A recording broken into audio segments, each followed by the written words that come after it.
vraiment une grève contre la vie chère et j'invite tous les détracteurs à aller faire un jour leurs courses aux Antilles et de voir qu'effectivement on est asphyxié et que ça a assez duré. Je suis là par solidarité aux personnes dans les dom-toms qui manifestent contre une vie trop chère et contre des conditions de vie pas possibles. Parce que je pense qu'il y a un rapport entre les conditions de vie ici en métropole et celles dans les dom-toms, que les luttes sont liées et qu'on doit se battre ensemble. Voilà.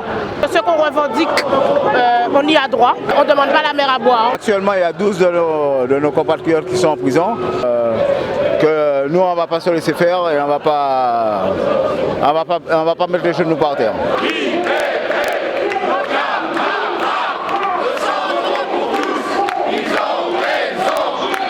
En Guadeloupe, en ce moment même où on est en train de parler, les forces de l'ordre chargent nos camarades. Ils ont procédé à 12 arrestations et c'est l'affrontement entre les forces de l'ordre et les manifestants. Yves Gégaud est parti en douce de la Guadeloupe. Il est revenu sans rien et vraisemblablement avec l'ordre de charger les manifestants. Et c'est toute la réponse que le gouvernement peut apporter aujourd'hui. Ce qui se passe actuellement aux Antilles n'est pas une affaire antillaise. Je crois qu'on est dans le même bateau, dans la même galère et que la crise elle touche tout le monde. Je suis là parce que je trouve que la situation en Guadeloupe et en Martinique est insupportable, avec une exploitation absolument délirante. Et les ouvriers, les travailleurs là-bas, ils ont bien raison. Les conditions de travail, elles se dégradent partout. Moi, il y a 2 ans, j'ai fait une grève pour 200 € à Disneyland.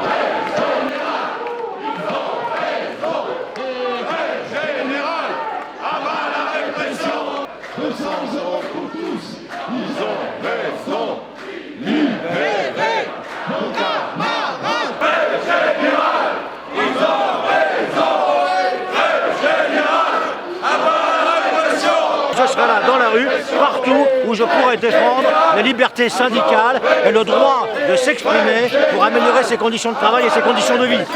Je suis là parce que la grève générale des travailleurs de Guadeloupe et de Martinique se heurte à l'intransigeance du gouvernement français qui a pris des engagements, qui refuse de les tenir. Il est évident que le mouvement ouvrier en France et toutes les organisations ouvrières doivent être aux côtés des travailleurs guadeloupéens et exiger de M. Sarkozy qu'il réponde aux revendications. Il y a incontestablement un soutien aux camarades de la Guadeloupe, comme les travailleurs et la classe ouvrière en France qui a lutté le 29 janvier. C'est l'unité qu'il faut pour faire reculer l'Europe et ce gouvernement. Les affrontements commencent, les provocations commencent. Voilà comment répond le gouvernement à nos camarades, à nos frères, à nos familles en Guadeloupe. On pourrait dire honte. Honte à ce gouvernement. Honte à ce gouvernement qui n'arrête pas de s'enfuir, de fuguer, de répondre par des mensonges et aujourd'hui par des coups.